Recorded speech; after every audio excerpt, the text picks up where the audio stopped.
Hello everyone, welcome to World Poetry Day here at Wild Writing in the Time of Corona, where coincidentally it is our first birthday. So I'm inviting you just to a brief celebration with bright colours, with balloons full of hot air and a plethora of poetry for you to enjoy. I've invited various people to contribute to their poems that have helped them through this last year, and I really hope you'll enjoy reading those. Those are the cake and the canapes that I can give you. Now, of course, they have to be entirely metaphorical. And I'd like to thank various people for supporting me in doing this poetry workshop, which has gone on far longer than I intended. Initially, I thought maybe a couple of weeks I'll do it for, and here we are at a year old. So I particularly like to thank the following people, John, Steve, Bernadette, Liz, Lola, Manisha, Connie, Diego, Emma, Rafia, and my friend who I know as Nero, who I know in Buenos Aires is, as I speak, writing a poem for today. So my celebrations are extended to you, and maybe you like to think of a poem that's helped you get through the day. The one that would help you get through the year, so I beg your pardon, not the day. The one that I've chosen from the hundreds I've written is one that started off making me think about a stretch of water and a home, an animal and movement. And it took me back to a visit I made a few years ago to Canada, to the edge of the Canadian Shield, to very old friends and an even older Lake Superior. And in imagining diving into a beautiful dark blue lake, which is something I would never normally do, I found myself thinking about where I had come from and how I approached things. So for me, the dive was both literal. Well, actually, I didn't dive because I'm not a very good diver, but in poetry I can dive.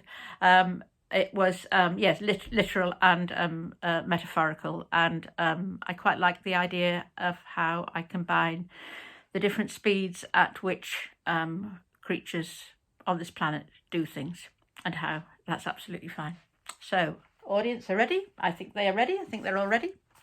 So here we go with my contribution to today's celebrations, which is the poem Dive. Sometimes you do it slow and steady, getting through the days, I mean. Other times you just dive, run to the end of the bleached jetty, eye up the dark rippling waters, trust your legs to carry you, your arms to clear the path for you to follow through, and there you are, into the blue. Down like an arrow, narrow, you cut your way, slow motion, in another element, one you knew before you were you. Where do we go back to when we dive? Between the leaves of the uncut book, when we glimpse a private look at where we're from? You may see your grandmother's gentle blue eyes, the child she was, she carried, you knew. In depths below the rays of the sun, where the lazy old carp occasionally swish, you feel the vastness of Ranger Lake. Older than anything, quieter now than blood. Your pulse throbs, your lungs begin to ache.